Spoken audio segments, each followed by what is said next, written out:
여러분 안녕하십니까? 그동안 이 대중매체와 사회 과목을 시작하면서 커뮤니케이션이라는 것이 무엇이고 또 대중매체는 또 무엇이냐, 커뮤니케이션과 대중매체와의 관계는 또 무엇이냐, 뭐 이런 것을 좀 알아봤습니다. 그런 개념을 알아본 이후에 그리고 이 대중매체가 가지고 있는 그 기능들 그리고 효과들 이런 것들을 좀 두루 살펴봤습니다만은 이번 시간부터는 이 각종 대중 매체들의 개개 미디어에 관한 그 특징과 뭐 활용 방법이라든가 뭐 이런 것들을 설명하는 것으로 강의를 이어가겠습니다. 자, 오늘은 가장 오래되고 아직까지도 막강한 영향력을 미치고 있는 이 인쇄 신문에 대해서 강의를 하도록 하겠습니다. 뭐 인쇄 신문이라고 하면은 아주 오래된 고대부터 시작해가지고 그 19세기에 아주 꽃을 피웠고 아직까지도 우리 인류들이 소통하고 또 사람들이 각 조직에서 사회화를 하는 데 있어서 막강한 그런 기능을 발휘했던 역사적이고 또 문화적이고 사회적인 그런 산물이라고 이렇게 얘기를 할 수가 있습니다. 그래서 뭐 여러분들과 같은 이게 21세기에 사는 그런 뭐 디지털이라든가 이런 디지털 뉴미디어 또 화려한 이런 매체들과 접해서 살아가는 이 오늘날의 젊은 사람들에게는 이게 아주 뭐 매력적이지 못하다 이렇게 생각이 드는 매체인 것은 사실입니다. 그렇지만 오늘날에도 지금 이 신문이 가지고 있는 그런 기능, 풍부한 그런 정보가 있는 그런 매체, 이런 것이기 때문에 아직도 그 영향력을 무시할 수는 없다 이렇게 얘기를 할 수가 있습니다. 특히 이 신문이라고 하는 것은 대의민주주의, 또 여론정치, 뭐 이러한 그 사회의 현상에서는 아직도 이런 민주주의를 지탱하는 강력한 매체로서 기능을 하고 있다고 얘기를 할 수가 있습니다.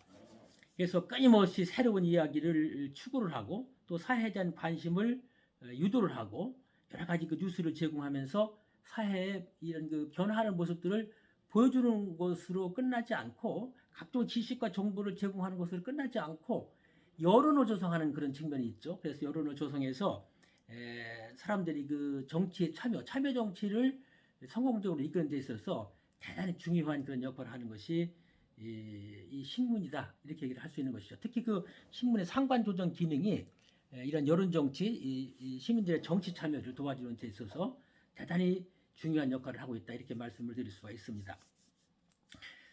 그 신문은 뭐 그 발달 과정을 우선 한번 살펴보도록 하겠습니다.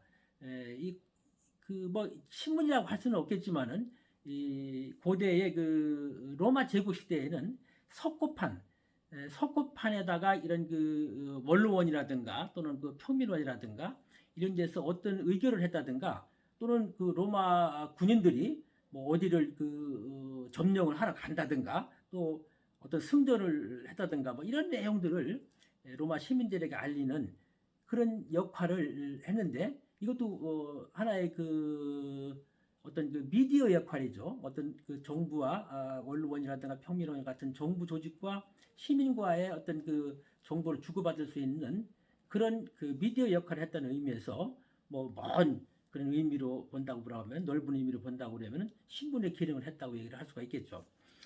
그러나 이런 어떤 신문이라고 하는 성격을 갖게 되기까지는 이게 17세기 말이 돼야 됩니다. 그 독일의 라이프치거 짜이퉁이라고 하는 신문이 생기게 되는데 이게 학자들은 아마 어떤 신문의 형태를 갖춘 세계적으로 최초의 신문이었다라고 하고 얘기를 합니다.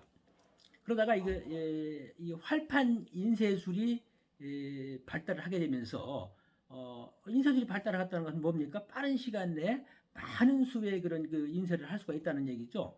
그리고 또 이제 우편 제도가 발달하게 됩니다. 그래서 많이 인쇄를 하고 우편 제도를 통해서 배달을 할 수가 있겠고 이러다 보니까 신문이 급격하게 발달을 하게 됩니다. 그러니까 기술과 사회 발전이 이 두 가지가 이런 신문이라고 하는 매체를 생성하는데 기본적인 조건이 돼준 거죠. 이게 이 신문이 본격적으로 급격하게 성장한 것은 1800년대 19세기 들어와서입니다. 여러분 나폴레옹 아시죠? 프랑스의 그 나폴레옹이 1800년대, 1812년부터 한 5, 6년간 유럽 전체를 전쟁의 도가니로 이끕니다. 그러니까 유럽을 대부분 점령을 했죠. 나중에 러시아까지 점령을 하려다가 실패를 해서 나중에 뭐 세인트 헬레나 엘바 섬으로 귀환 가서 거기서 생을 마치게 됩니다만은 그동안 한 몇 년 동안에 이 유럽을 그 전쟁의 도가니로 몰아넣다 보니까 굉장히 빠른 소식이 필요했어요. 그래서 빠른 정보를 뭐 전쟁으로 가는 정보라든가 여러 가지 정보를 빨리빨리 보급시켜야 된다고 하는 그런 정치적인 상황 때문에 이 인쇄술이 급격하게 발달을 합니다. 그래서 그 많은 그런 그 뉴스들을 생산을 해서 각지로 빨리빨리 보내야 되기 때문에 인쇄 기술이 어떻게 보면은 이 전쟁 나폴레옹이 그 전쟁을 일으킴으로 인해서 인쇄술 기술을 발전을 가져오는 그런 뭐 아이러니를 가져왔다 이렇게 얘기를 할 수가 있겠죠. 그러다가 이 1860년대 중반에 미국의 그 블록이라고 하시는 분이 윤전기 현대적 의미의 윤전기와 같은 그런 기능을 가진 그런 그 인쇄기를 발명을 합니다. 이후로 급격하게 신문을 인쇄하는 기술이 발달하게 되죠. 그러면서 이 1800년대 후반대에 들어서부터는 굉장히 많은 신문들이 생산이 되기 시작합니다. 그래서 다양한 그런 그 주의나 견해 같은 것을 표방하는 다양한 그런 신문들의 유형들이 발달을 하기 시작하죠. 그래서 이제 뭐 그때만 해도 이제 자유민주주의가 굉장히 퍼지는 것이죠. 1789년 프랑스 대혁명 이후로 이런 자유민주주의 사상이 발달하게 되게 되는 거죠. 절대 왕정 국가에서 이제 그 시민사회 이런 사회가 형성이 되면서부터 자유분방한 그런 어떤 그 계몽주의적인 그런 사고들이 발달하게 되면서부터 여러 가지 주의, 사상이나 이런 것들을 담아서 표현해내는 이런 신문들이 발달하게 됩니다. 그래서 정치적 견해를 달리해서 자신의 입장을 강조하는 이런 정론지적인 그런 성격의 신문들이 다양하게 나오게 됩니다. 거기다가 이제 신문이 대중들에게 보급이 되다 보니까 신문의 역할이 굉장히 커지는 거예요. 신문이 커지고 많은 사람들이 대중들이 보게 되니까 여기에 광고를 실으면은 효과가 클 것이라는 생각을 갖게 되면서 신문의 광고가 이제 발전하기 시작합니다. 신문에서 광고가 발전하기 시작했다는 얘기는 뭡니까? 신문이 돈을 벌 수 있다는 건데 그 전까지의 신문들은 정치적으로 좀 권위가 있거나 또는 돈이 많은 사람들의 재벌들에게 어떤 그 의도를 해서 그 사람들이 후결을 해줘야지만이 신문을 찍어내는 그런 시대였었는데 이게 광고가 이제 정착이 되고 광고가 발달하면서 거기에 이제 돈 많은 사람들이 광고를 많이 돈을 내고 이제 광고를 사게 되는 것이죠. 그러면서 신문이 자생력을 갖게 되는 거예요. 그러면서부터 이게 이 신문 가격이 싸지는 것이죠. 그때는 돈을 후원을 받는다든가 또는 이 신문을 비싸게 팔아야지만이 어떤 그 경제적으로 이 신문사를 운영할 수가 있었는데 이렇게 광고가 시작이 되면서부터 광고를 자본으로 해서 신문을 싸게 보급할 수가 있겠죠. 그래서 이게 미국에서는 이게 그 1800년대 이제 중반 가까워지면서 굉장히 싼 신문들, 그러니까 그걸 일전신문이라고, 일전신문, 페니페이퍼라고 해요. 페니페이퍼. 그 염가 신문들이 대량으로 발급이 되기 시작합니다. 그래서 1833년에는 그 벤자민 데이라고 하시는 분이 더 뉴욕 선이라고 하는 신문을 창간하면서 굉장히 큰 대히트를 하게 됩니다. 이때 그 1800년대 중반에서 그 말기 19세기 말이죠. 19세기 말기에 가면은 황색 신문, 옐로 저널리즘 또는 예일러 페이퍼라고 하는 이런 신문들이 많이 생산이 되게 되는 거예요. 그러니까 대중성을 띄야지만이 광고가 많이 팔리고 사람들이 많이 봐야 광고가 많이 붙는 거죠. 그 사람들이 많이 보는 신문은 뭐냐? 예나 지금이나 성정적이고 폭력적인 뭐 그런 오락성인 그런 그 내용이 들어가면은 그 신문이 많이 팔렸어요. 더군다나 당시에는 뭐 텔레비전이나 뭐 이런 것들이 없었죠. 영상 매체가 없기 때문에 신문이 대단히 인기를 끌었고 광고를 많이 해야 되기 때문에 이 광고를 유치하기 위해서 굉장히 선정적인 그런 것들을 많이 기사에 실게 되는 거죠. 특히 이거 황색 신문이라는 말이 나온 게 되면은 여러분들 그 퓰리처상이라는 거 잘 아시죠? 퓰리처상. 그래서 아주 그 훌륭한 기사를 쓰고 어떤 세계적인 그런 뉴스를 생산하거나 어떤 이 정치 이념이라든가 이런 정당한 그런 그런 평화를 자유 평화라든가 뭐 민주주의를 신장할 수 있는 그런 기사를 쓴 사람한테 상을 주죠. 퓰리처 상이 해가지고. 근데 원래 이 퓰리처 상이라고 하지 생기게 된 동기라고 하는 것은 이게 19세기 말에 이 조셉 퓰리처라고 하는 사람이 뉴욕 월드라고 하는 굉장히 선정적인 보도를 잘하는 신문을 창간을 했습니다. 그래서 그 선정적인 기사를 가지고 시장을 거의 석권하고 있었어요. 그런데 윌리엄 허스트라고 하는 사람이 이 뉴욕 월드와 비슷한 뉴욕 저널이라고 하는 것을 창간을 하면서 이 뉴욕 월드에 있던 기자들을 전부 봉급을 2배, 3배씩 준다고 그래가지고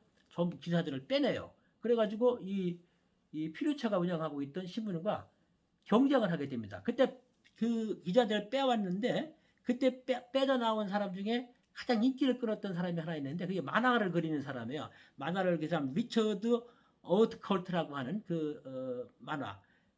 옐로 키드라고 하는 그런 만화를 써가지고 굉장히 인기를 끌었던 사람인데 그 사람을 빼간 거예요. 그러다 보니까 이런 퓰리처는 에이씨, 그럼 다른 만화가를 고용을 해가지고 이 다른 버전의 옐로 키드를 연재를 하면서 선정적인 언론 경쟁을 부르게 됩니다. 그러다가 이 퓰리처가 야 이건 아니다. 어떻게 신문이 이런 저질 선정적인 기사를 가지고 경쟁을 할 수가 있느냐라고 해서 싸움을 중단을 하고 이제는 정말로 최고의 신문을 정론지를 만드는데 최선을 다하게 되면서부터 그 이후로 이 퓰리처가 상을 만들는데 이 퓰리처 상이라는 것이 만들어지면서 언론의 질과 어떤 발전을 위해서 참다운 언론의 길을 걷는 사람들을 기리는 그런 사람들을 상을 주는 이런 상으로 자리를 잡게 되는 것이죠. 그래서 원래는 이게 황색 신문에서부터 시작이 됐지만은 그 황색 신문에 반대를 하고 정말 참다운 신문의 참변의 언론의 길을 걷는 것을 좀 넓혀주자는 의미에서 이 퓰리처 상이 만들어지게 된 것이죠. 그 이후에 퓰리처가 이러한 그런 운동을 펴기 시작하면서 많은 그런 정론지들이 탄생을 하게 됩니다. 그런 정론지를 보면은 더 뉴욕 타임스라고 지금 오늘날까지 아주 명성을 날리고 있는 더 뉴욕 타임스라든가 더 워싱턴 포스트라든가 더 크리스천 사이언스 모니터라든가 이러한 그런 신문들이 그런 황색 신문과 대항하는 정론지들이 대거 나오면서 대중들의 열렬한 호응을 받게 됩니다. 그래서 결국은 황색 신문이 사라지고 어떤 이런 정론지들이 정착하는 그런 풍토가 조성되게 되는 것이죠. 자, 그럼 우리나라의 신문의 발전 상황을 좀 한번 살펴보도록 하겠습니다. 우리나라 신문은 최초의 신문은 조선 말기예요. 조선 말기. 그래서 1883년에 우리나라 최초의 근대적 신문으로 황성순보라고 하는 신문이 만들어지게 됩니다. 황성순보. 그래서 이 황성순보가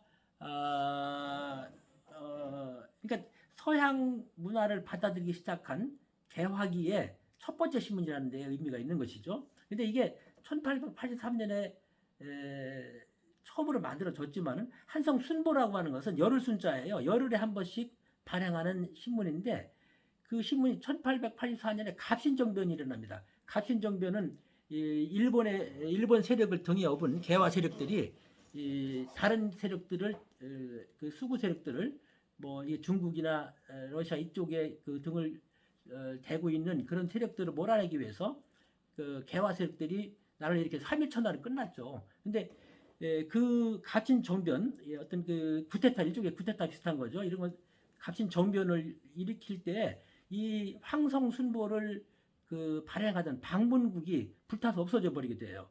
그냥 조금 발행하다가 바로 없어졌는데 그러다가 한 13개월 뒤에 다시 한성순보가 아니라 한성주보. 주보는 일주일에 한 번씩 나오는 거죠. 한성주보라는 이름으로 해가지고 이게 한 1년 6개월 동안 또 계속됩니다. 그래서 한 1년 6개월 좀 되다가 또 없어지게 되는데 어쨌거나 한성순보가 우리나라 최초의 신문으로 우리나라 땅에서 일어난 최초의 신문이었고 그 다음에 한성주보와 했더니 한성주보는 또 특색이 이 한문도 섞이고 한글도 섞이고 해서 최초 한글과 한문이 섞여서 나오는 그런 신문으로서 이제 발행이 되는 것이죠.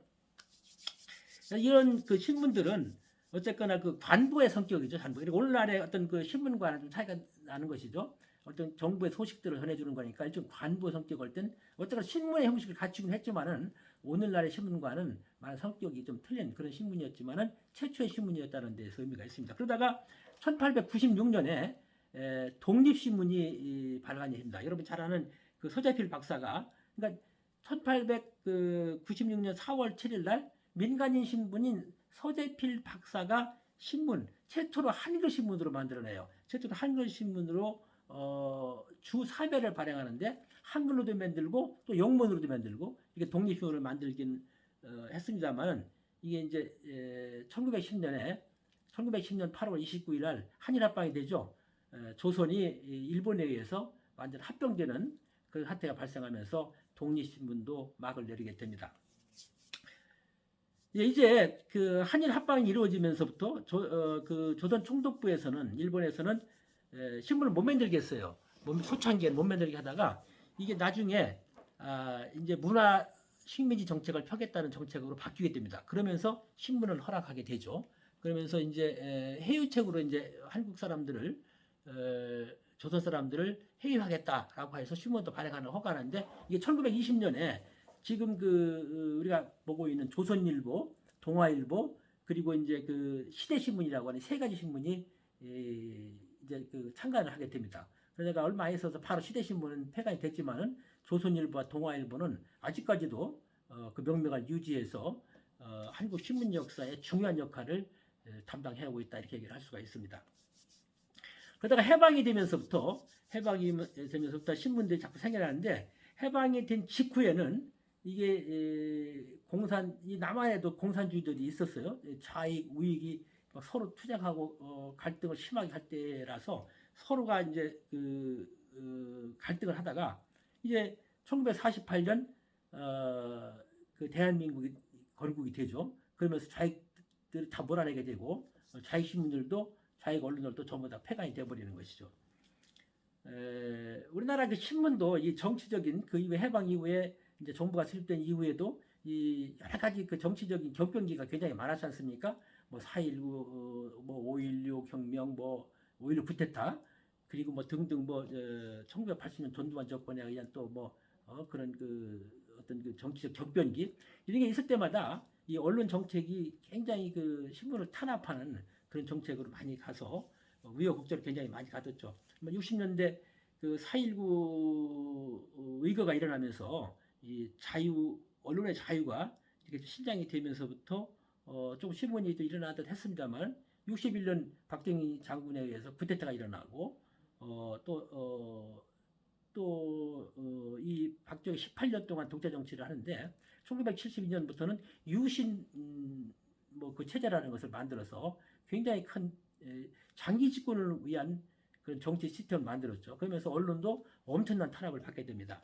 그러다가 1979년 11.19 나고 또 서울에 봄이 오는가 싶었지만 곧바로 전두환이가 또 쿠데타를 일으켜가지고 50 정권을 만들면서 언론을 전부 통폐합하는 그런 언론 대참사를 일으키게 됩니다. 그리고 이제 그 제5공화국이 끝날 무렵에 이제 5강국에서 언론 통폐합이 됐지만은 그래도 일부는 명맥을 유지했죠. 그러다가 이런 그 50 시절에는 이제 살아남은 신문들은 뭐 다른 신문들이 없으니까 굉장히 많은 발전을 합니다. 초과 이익이 굉장히 많이 생기죠. 다른 신문에서 벌을 돈을 살아남은 신문들이 다 벌으니까 그 신문들이 굉장히 번창하게 됩니다. 그러다가 이제 전두환 정권이 물러나고 노태우 정권 제6공화국이죠. 전두환 정권은 제5공화국이라고 하고 노태우 정권은 제6공화국이라고 하는데 노태우 정권 제6공화국이 들어서면서부터 이제 자율경쟁이라고 하는 이름 하에 여러 가지 신문들 창간이 허용이 됩니다. 그러면서 그때 이제 생긴 게 한겨레 신문이에요. 한겨레 신문은 국민들로부터 주식을 국민들이 투자를 하라고 해가지고 국민주라는 이름으로 창간이 됩니다. 그 이후에 이제 2000년대 들어서면서부터 2002년에 이제 처음으로 그 메트로라고 하는 그 무가지가 탄생을 하죠. 그 이후로도 이제 이런 여러 가지 그 인쇄 신문들이 많이 생겨나게 됩니다. 특히 지방 신문이 엄청나게 많이 늘어나게 되죠. 자, 그러면은 이 신문사는 어떻게 조직이 되어 있나? 그 신문사의 조직을 한번 알아보겠습니다. 신문사가 이 조직이 필요한 거는 지금 뭐 정부의 홍수 속이라고 그러죠. 그래서 이 정부의 홍수 속에서 그 어떤 뉴스를 할 것이냐, 뉴스를 아주 그 효율적이고 치밀하게 제작을 해서 또 돈도 벌어야 될 거 아닙니까? 광고도 내야 되고 그 영리를 추구해야 되는 이런 그 목적상에 의해서 기사를 제대로 효율적으로 취재를 해야 되겠고 또 돈도 벌어야 되고 경영조직 잘 만들어서 만들어야 되겠죠. 이런 그런 목적하에서 신문사는 크게 5개의 주요 조직을 만듭니다. 그래서 신문을 만드는 편집국, 그다음에 제작 공모국, 그다음에 돈을 버는 광고국, 또 판매 보고국, 총무국 이렇게 5가지의 조직으로 돼 있죠. 그래서 이 중에서 한번 신문을 직접 만드는 부서인 편집국만 한번 좀 그 구성을 살펴본다고 그러면 이게 실질적으로 신문을 만드는 부서니까 그 실질적으로 신문을 만드는 제작 총책임자라고 할 수 있겠죠. 주필이 있습니다. 주필이 있고 그 밑에 편집국장 그리고 그 밑에 사회부, 정치부, 경제부, 국제부, 문화부, 체육부, 사진부, 지방부 등의 이런 그 일선 취재부가 있고 그 다음에 이런 그 기사를 취재 오면 그것이 100%다 나가는 게 아니죠. 거기서 기사를 선별해서 기사 배열을 하고 취사 선택을 하고 또 편집을 해주는 편집부가 있습니다. 그래서 뉴스를 처리하고 편집하는 부서로 편집부. 근데 이제 최근에는 이 편집부의 디자인이 굉장히 중시가 됩니다. 그래서 편집 미술부라고 하는 거를 편집부가 별도로 또 설치를 하는 그런 그 신문사도 많이 있습니다. 그래서 이제 뭐 기자들이 이 편집 기자라든가 취재 기자라든가 사진 기자, 교육 기자, 교육을 보는 교육 기자 이런 식으로 기자들이 있습니다만은 이 편집국의 그 기능을 보완하는 뭐 기획위원, 편집위원, 전문위원 뭐 이런 제도들도 두는 그런 신문사도 상당히 많습니다. 자, 그럼 구체적으로 신문 기사를 어떻게 배열을 하느냐? 신문 기사의 배열이라고 하는 것은 보통 그 국내 신문들은 28면 내지 30이면 뭐 많을 때는 56면도 나갑니다만은 이렇게 그런 본 섹션이 있고 또 몇 개로 부분을 나눠 가지고 부분별 섹션으로 나누어서 기사를 구성합니다. 보통 신문은 3가지로 구성이 돼요. 일반적인 스트레이트 뉴스, 그다음에 피처 뉴스, 광고 이렇게 3가지입니다. 스트레이트 뉴스, 피처 뉴스, 광고 이렇게 3가지로 신문이 지명이 되는데 보통 그 일면에는 그날의 주요 기사가 나오게 되고 각 면은 정치, 경제, 뭐 문화, 사회, 체육, 뭐 여론을 따르는 오피니언 기사면 이런 식으로 구분이 되면서 기사의 중요도에 따라 왼쪽에서부터 최고 중요한 뉴스하고 왼쪽 상단이 최고 중요한 뉴스, 그 다음에 오른쪽 하단에는 대각선 쪽으로 내려가면서 기사들이 중요도에 따라서 배열하는 형식을 갖추게 됩니다. 자, 그러면 스트레이트 뉴스와 피처와 광고로 나눠진다고 그랬는데 그럼 뉴스라는 건 어떤 거냐? 뉴스라고 하는 것과 피처라는 것을 한번 또 구분해서 설명을 하도록 하겠습니다. 보통 그 뉴스라고 하는 거 이건 보통 스트레이트 뉴스라고도 합니다만은 뉴스라고 하는 것은 자금 뉴스와 타금 뉴스로 바뀝니다. 자금 뉴스라고 하는 것은 원래 인하우스에 있는 그 신문사에서 직접 기자들이 취재한 뉴스를 말하는 것이고 타금 뉴스는 세계 여러 나라의 그 로이터 통신이라든가 무슨 통신 뭐 이런 거 많이 들어봤죠. 그런 통신사들과 어떤 그 계약 관계를 맞아가지고 거기서 보급해주는 뉴스를 뉴스라고 하는데 이런 뉴스들은 말이죠. 전부 직접 취재한 뉴스. 그러니까 이런 그 일반 뉴스들은 스테이트 뉴스라고 하는 것은 육하 원칙에 의해서 객관적인 입장에서 제3자적인 입장에서 객관성을 띠고 뉴스를 만드는 것이죠. 사건 사고 같은 것들 되게 많죠. 뉴스들이. 그럼 피처는 뭐냐? 피처라고 하는 것은 신문에 실리는 기사 중에서 광고하고 지금 말씀드렸던 스트레이트 뉴스를 뺀 건 나머지 다 피처예요. 피처.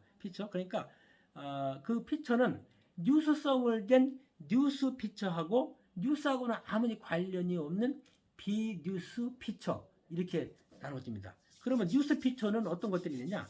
그러니까 뉴스 중에서 시사적인 그 뉴스, 시사적인 사건에 관한 내용을 다루는 피처면 그거는 이제 그 뉴스 피처라고 그래요. 그러면은 보통 그 시사적인 사건을 다루는 피처는 어떤 게들이냐?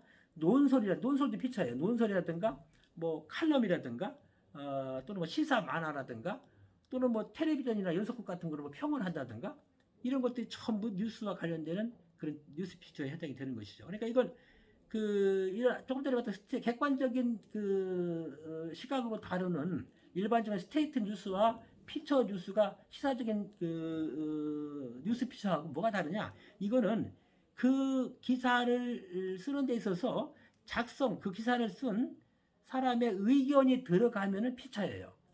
근데 그 의견이 들어가지 않으면 뉴스가 되는 것이죠. 그러니까 뉴스 피처라고 한다고 그러면은 일반 뉴스적인 성격을 진 사건이나 사고라든가 그런 기사서를 가지고 거기에 기자가 그 쓴 사람이 자신의 의견을 거기에 넣게 된다고 그러면 그게 피처가 된다는 얘기죠. 피처가 그냥 뉴스라고 하는 건 피처처럼 이렇게 하기 의견이 들어가면 일반적인 뉴스가 안 되는 것이죠. 객관성 떨어지니까 그렇게 할 수가 있는 것이죠. 육하원칙에 의해서 그 객관성만 주장하면 뉴스고 거기에 그 글을 쓴 사람의 의견이나 이런 것들이 들어가게 된다고 그러면 그건 피처가 되는 것이죠. 논설이나 이런 것들이 거기에 해당된다고 말씀을 드렸죠. 그래서 이제 대표적인 그 뉴스 피처 논설을 본다고 그러면은 그러니까 뉴스 기사 중에서 논평의 가치가 있는 것을 빼내 가지고 그것을 거기서 주제를 뽑아내 가지고 그 사실적 기술은 물론이고 거기에 해설을 붙여 가지고 설명을 붙여 가지고 설득적 문장과 이제 구체적인 자료 논증을 붙여 가지고 자기 주장을 거기다 집어넣는다고 그러면은 그게 이제 피처 뉴스가 되는 것이죠. 뉴스 피처가 되는 것이죠. 그런가 하면 비뉴스 피처는 뭡니까?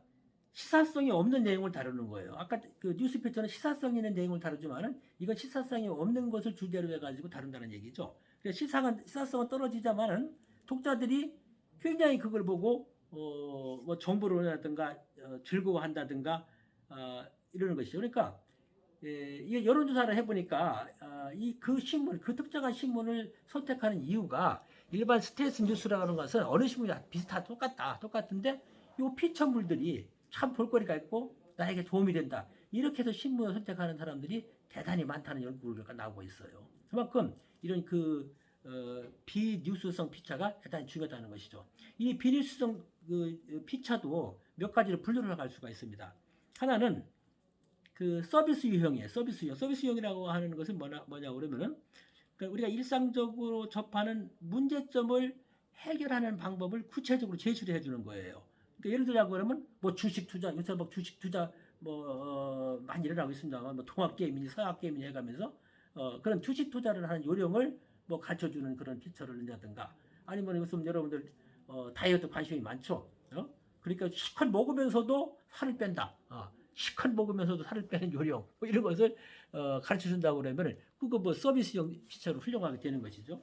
그 다음에 인간적인 흥미를 유발하는 유형의 피처입니다. 그러니까 예를 들자고 그러면 하여튼 인간 승리 같은 거예요. 작은 사람이 큰 일을 해놨다는 거예요.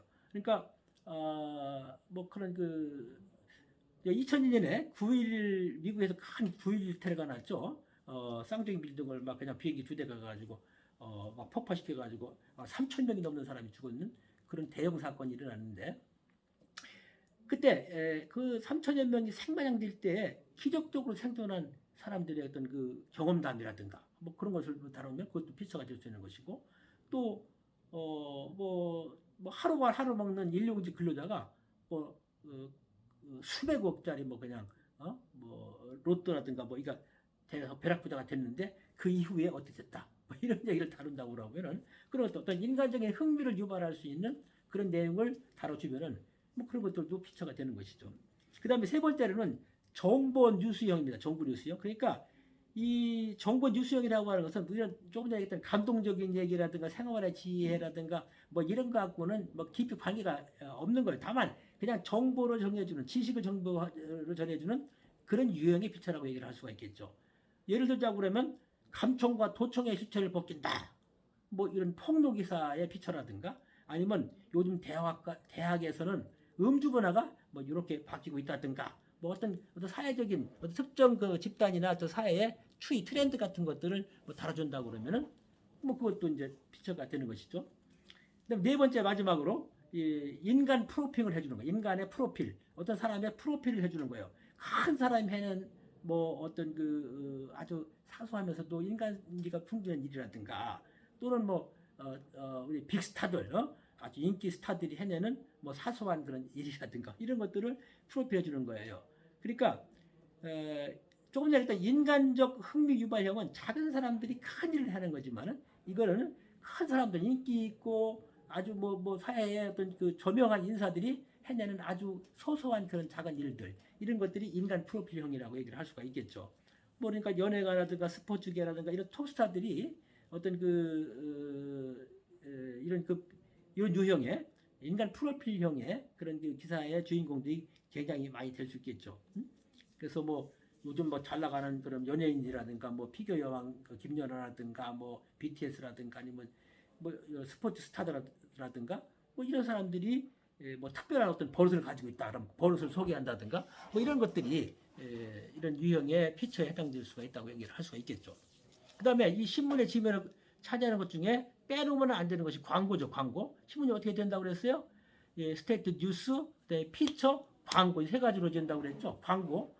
광고라고 하는 것은 이 신문 전체를 보면 그중에 60%는 광고예요. 광고. 그래서 신문사가 운영할 수 있는 재원이 거기서 다 나오는 것이죠. 따라서 이 광고가 일어나는 공간은 독자들의 시선이 아주 빨리 갈 수 있는 곳, 집중되는 곳 이런 곳에 많이 내죠. 그래서 신문이 그 하단 부분에 물론 들어가지만은 그 기사와 기사 사이 또 제호나 시사 만화의 공간 뭐 이런 독자들이 즐겨보는 그런 곳에 아주 위치를 해주게 되면 광고료를 비싸게 받을 수가 있겠죠. 자, 이 신문에서 가장 중요한 뭐 신문뿐만 아니라 모든 언론사에서도 마찬가지입니다만은 특히 신문에서 게이트키핑이라는 것이 대단히 중요합니다. 게이트키핑이 뭐냐? 게이트키핑의 그 개념이라고 하는 것은 어떤 뉴스를 선택해서 어떻게 보도할지를 결정하는 것을 게이트키핑이라고 합니다. 그러니까 뭐 하루에 일어나는 일들이 뭐 얼마나 많겠어요. 기자들이 뽑아오는 기사들이 굉장히 많습니다. 그래서 신문사에서 많은 기자들이 뉴스를 가지고 와요. 그래서 그 중에 뭐를 선택할 것인가. 이 사건 사고가 굉장히 많습니다. 그건 그냥 신문을 만들어낼 수 있는 그냥 재료일 뿐이고 그게 다 되는 건 아니라는 것이죠. 특정 사건이 뉴스가 가치가 있다고 하더라도 이것이 이 독자들에게 전달되기 위해서는 여러 가지 그 단계를 거쳐서 이게 그 기사로 결정된다는 것이죠. 그래서 어떤 기사를 기자가 써가지고 오면 그 통과돼서 신문에 날 수도 있지만 어떤 기사는 그냥 뭐 빠지기도 하고 어떤 기사는 그거를 변형시키기도 하고 어떤 기사는 아주 뒤집어서 왜곡시키기도 하고 이래서 이렇게 기자들이 그 가져온 것을 또 다시 편집 기자들이 다시 편집을 하면서 변형시키거든요. 이런 형태들로 인해 가지고 어떤 뉴스를 낼 것인지 선택할 것인지 그리고 어떻게 낼 것인지 이런 것들이 여러 가지로 그 변수에 의해서 변하게 되는데 이거를 게이트키핑이라고 하는 것이죠. 뭐를 낼 것인지 또 어떻게 낼 것인지를 결정하는 걸 게이트키핑이라고 하는 것이죠. 그럼 그런 그 뉴스 가치를 누가 어떻게 결정하느냐? 그러니까 이것은 두 가지. 하나의 객관적 기준에 의해서 게이트키핑이 이루어지기도 하고 주관적 에서 이루어지기도 하죠. 그래서 우선 객관적인 그런 기준이라고 하면 한 6가지를 들 수가 있습니다. 영향성, 그다음에 시의성, 저명성, 그다음에 근접성, 신기하냐 그렇지 않냐 신기성 또는 갈등성. 이걸 한번 좀 살펴보겠습니다. 6가지인데 우선 영향성입니다. 임팩트, 영어로 임팩트라고 그랬죠. 그러니까 얼마나 많은 사람들에게 얼마나 큰 영향을 미칠 수 있느냐라고 하는 것을 따져서 기사를 게이트키핑에서 기사를 선택하는 거예요. 그러니까 예를 들자고 그러면 어떤 수입차에 대한 관세가 인상됐다. 이런 기사가 있다고 하고 어떤 거는 전기요금이 올라간다 기사가 있을 경우에 둘 중에 어느 걸 택해야 된다는 골라야 된다고 그러면은 수입차를 뭐 그 관세가 인상됐다는 것보다는 많은 사람들에게 그 전기요금이 몇 프로 올라갔다는 게 훨씬 더 임팩트가 강하죠. 이게 바로 영향력이라고 하는 거죠. 영향성이라고 하는 것이죠. 또 뭐 어느 공장에서 파업했다고 하는 것보다는 지하철에서 파업이 일어났다고 그러면 이 지하철이 훨씬 큰 영향성을 갖고 있는 것이죠. 두 번째는 시의성입니다. 시의성, 타임리스예요. 타임리니스, 시의성. 이거는 가장 최근에 발생한 뉴스가 그렇지 않은 뉴스보다 더 가치가 높다는 것이죠. 그러니까 어제의 날씨보다는 오늘의 날씨가 더 궁금하고 뭐 지난달에 주식 시장보다는 오늘의 주식 시장이 그 뉴스 가치가 높다고 얘기를 할 수가 있겠죠. 그러니까 뭐 이런 것들. 그다음에 저명성입니다. 저명성, 프라미넌스. 그러니까 같은 사건이라 하더라도 유명 인사와 관련된 사건이 더 뉴스 가치가 높다는 겁니다. 그래서 뭐 평범한 사람들이 무슨 뭐 약물을 먹었다, 마약을 먹었다. 그런 것보다는 아주 유명한 인사, 뭐 스포츠라든가 연예인이라든가 뭐 이런 사람들이 무슨 그런 게 있다고 그러면은 그게 당연히 뉴스가 더 그 저명성이 있겠죠. 저명한 사람들이 더 뉴스 가치가 있다는 얘기죠. 그다음에 근접성이에요.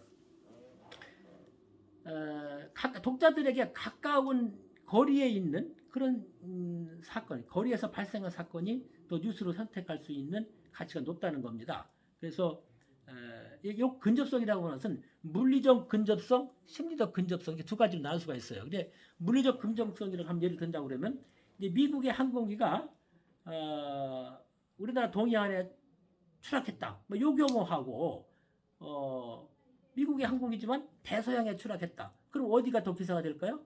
우리나라 동해에 추락한 것이 더 기사가 더 되겠죠. 근데 심리적인 그러면 한다고 그러면 같은 비행기를 갖고 얘기를 들어봅시다. 심리적으로 한다고 그러면 미국의 항공기가 프랑스 공항에서 이륙을 하다가 뭐 추락했다.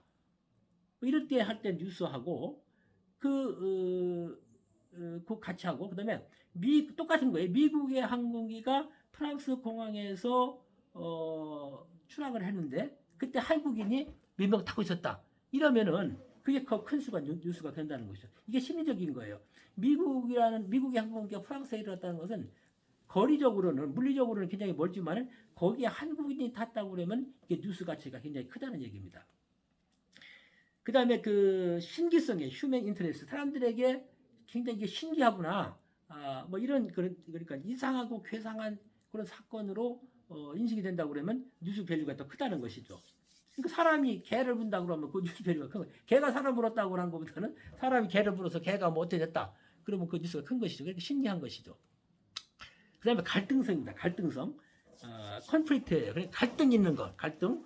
그러니까 어떤 평화적인 상태를 유지하고 있는 것이 아니라 거기에서 일어나는 뭐 싸움이 일어나든가 분쟁이 일어나든가 사건 사고가 일어나든가 어떤 뭐 노사 분규가 일어나든가 여야가 극심한 갈등을 일으키고 있다든가 뭐 이러한 정치적인 갈등이라든가 뭐 이런 것들이 나타나면은 그게 뉴스 가치가 더 높다는 것이죠. 그래서 최근 미얀마 사태 같은 것 그런 것들이 국제적인 뉴스에서는 굉장히 큰 뉴스로 많이 올라오잖아요. 매일 올라오잖아요. 그래서 어떤 평범한 상태보다는 전쟁이나 갈등 상태가 일어나고 있는 사회적으로나 국제적으로나 이런 것들이 일어날 때 그게 이제 뉴스 가치가 높아지죠. 근데 조심할 거는 이렇게 갈등 있는 뉴스만 계속 다루다 보면은 언론이 흥미 위주로 갈 수밖에 없는 것이고 이러면은 이것도 하나의 선정적인 언론, 옐로우 페이퍼 비슷한 그런 것으로 되어 있기 때문에 이건 대단히 조심을 해야 되겠죠. 흥미 위주로 가서는 안 됐다. 남의 갈등이라든가 이런 분규라든가 이런 것들을 가지고 돈을 벌려고 하면 안 된다는 얘기예요. 그 다음에 주관적 개념으로서의 게이트키핑을 한번 살펴보도록 하죠. 이 주관적 개념이라고 한다고 그러면은 뉴스 자체에 앞서서 뉴스 가치를 결정하는 이 요인들로 그대로의 뉴스의 현실에 나타나는 팩트 하나만으로 끝나는 것이 아니라 그 게이터 키퍼를 하는 사람들이 그 기자들이 그 내용을 수정한다든가 또 잘못하면 왜곡해서 뭐 이렇게 보도한다든가 이런 식으로 인해서 보도가 그 방향이 확 틀어지는 보도 내용 자체 틀어지는 이런 수가 있죠. 이것이 주관적 게이트 키핑의 예라고 할 수가 있겠죠. 그래서 이런 주관적 게이트 키핑 이루어오는 거는 몇 가지로 구분할 수가 있는데 일단은 독자들이 그런 식으로 자꾸 요구를 하더라. 독자들이 그런 신문을 그런 내용을 자꾸 요구하더라. 또는 그 신문사 사주가 고용주가 그렇게 하라고 시킨다든가 이렇게 해서 그런 왜곡이 일어날 수도 있겠고 두 번째는 기자 자신이 그런 가치관을 갖고 있어요. 그런 가치관을 갖고 있어서 그렇게 기사를 변형시킬 수도 있고 세 번째로는 이 같은 동료 기자들이 그렇게 비공식적으로 압력이 들어보니까 그렇게 쓰는 그런 경우도 있습니다.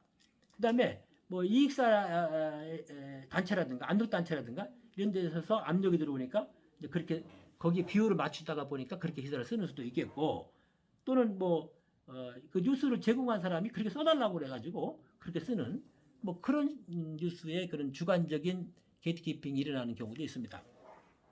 근데 이제 이런 주관적 기준에 의한 이 게이트키핑이 일어날 때 잘못하면은 이 뉴스 정보에 대한 왜곡된 정보가 흐르기 때문에 상당히 조심해야 되고 뉴스가 완전히 뒤바뀌어서 오류를 범할 수 있는 확률이 굉장히 크기 때문에 이건 대단히 조심해야 된다 이렇게 얘기를 할 수 있겠습니다. 그래서 조금 전에 얘기했던 대로 뭐 이게 소유주가 압력을 넣는다든가 뭐 정치적으로 압력이 들어온다든가 재벌들로부터 압력이 들어온다든가 사회적으로 문화적으로 그런 외부 요인들이 자꾸 오면서부터 이런 공정성이 무너지는 사례가 자주 일어나고 있기 때문에 이런 주관적인 요인에 의한 게이트키핑은 상당히 조심해서 다뤄야 된다 이렇게 얘기를 할 수가 있겠습니다. 그래서 지금 신문 기사라고 하는 것은 정확하고 객관성을 가지고 공정성을 가지고 균형성을 갖추고 있을 때 생명이 있는 것이다 이렇게 얘기를 할 수가 있겠죠. 그래서 이런 모든 매체가 다 그렇습니다만은 진실되고 정확하고 또 객관성을 떼야 되는 것이고 이 공정한 그런 자세로 의해서 기사를 쓰지 않는다고 하면은 그 기사로서의 생명력은 없어지는 것이고 그 언론사 특히 신문사는 독자로부터 외면당한다고 하면은 존재 가치도 없는 것이고 그리고 오래 살아남을 수도 없다고 얘기를 할 수 있을 것입니다. 자, 오늘은 대중매체 여러 가지 종류가 있습니다만은 오늘은 이 강의부터 시작해가지고 이제 점차적으로 대중매체가 발전해 나간 순서를 한번 나가보겠습니다. 그래서 이게 1800년대에 아주 크게 성장한 인쇄신문에 대해서 오늘 알아봤고 다음엔 1900년대에 이제 계속 성장하게 되는 뭐 라디오, 텔레비전이라든가 그다음에 영화라든가 그리고 계속해서 우리 뉴미디어 쪽으로 가면서 대중매체의 특성과 역할 그리고 이런 것들을 총체적으로 알아보는 그런 시간으로 강의를 계속 진행을 하겠습니다. 오늘도 강의를 경청해 주셔서 대단히 고맙습니다.